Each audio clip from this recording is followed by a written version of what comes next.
একটা ওয়াজ আইলে এরা কো হুজুর কি চা খাইবেন, মানে এরা মানে চায় যে আমি কইতাম যে কফি নিয়ে আও, মানে এটা একটা ব্যান্ড হয়ে গেছে। কথা কোন ঠিক না বেটি? আগে গ্রাম অঞ্চলে কফি ছিল না, আমরা গ্রামে কফি ছিল না, যেই মাত্র কফির ব্র্যান্ড করে দিলাম এখন গ্রামে গ্রামে কফি চলতেছে। কথা কোন ঠিক না বেটি? ব্যবসাটা তো চলতেছে আলহামদুলিল্লাহ। মালাইসা চলবো বাবা, আমার এটার তুলে দিতাম না সিটে গান নাকি? যাক অসুবিধা নাই, মারহাবা জোরে গন। আল্লাহ চায়ের ব্যবসা বরকত দাও, কফির ব্যবসায় বরকত দাও, মালাইয়ের ব্যবসা বরকত দাও। বাজান আরেকটা কথা কই, রাগ করেন না, ফেসবুকে আমার পক্ষ নিয়ে কাউরে গালাগালি করেন না। কেউ যদি আমারে গালি দেয় আপনি কমেন্ট বক্সে যায় বলবেন আসসালামু আলাইকুম, ঠিক আছে তো? আপনি কমেন্টস বক্সে কি বলবেন? আসসালামু আলাইকুম। কেউ যদি আমার মা বাপ তুলে গালি দেয় আপনি বলবেন যে আপনার আব্বা আম্মাকে আমার সালাম দিয়েন, ঠিক আছে তো? একবার আমার বিরুদ্ধে লেখলো, আমার মুরিদ হোক আমার ভক্ত হোক, কেউ আমার পক্ষ হয়ে কারোর সঙ্গে গালাগালি করবেন না, মন থাকবে? আপনাদের দায়িত্ব হলো আমার যত পজিটিভ কথা আছে এই পজিটিভ কথাগুলো প্রচার করবেন।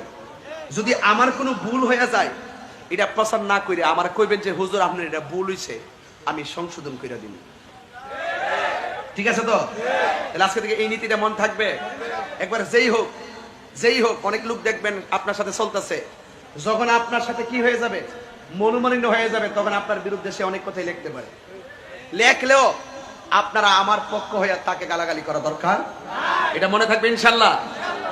গভীর মনোযোগ।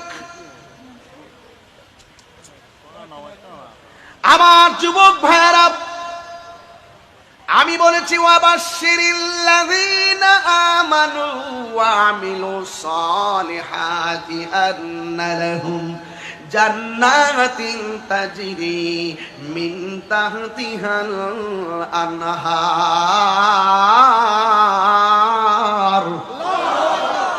আল্লাহ রাব্বুল আলামিন বলেন, যাদের মধ্যে দুইটা কোয়ালিটি, দুইটা গুণ যার মধ্যে পাওয়া যাবে ওই মানুষটাকে আমি আল্লাহ জান্নাত দিয়ে দিব। এই জান্নাত আমরা চাই কি চাই না? জান্নাত যে কত মজা রে, শুধু খাওন আর খাওন। কি এর মেজবানি, সবচেয়ে বড় মেজবানি আল্লাহ যেদিন আমাদেরকে খাওয়াবেন জান্নাতের খাবার। খাওয়ানটা সামনে আসেনি? আছে। এই খানা পাইতে গেলে খানার কাজ করতেই হবে। যুবক ভাইরা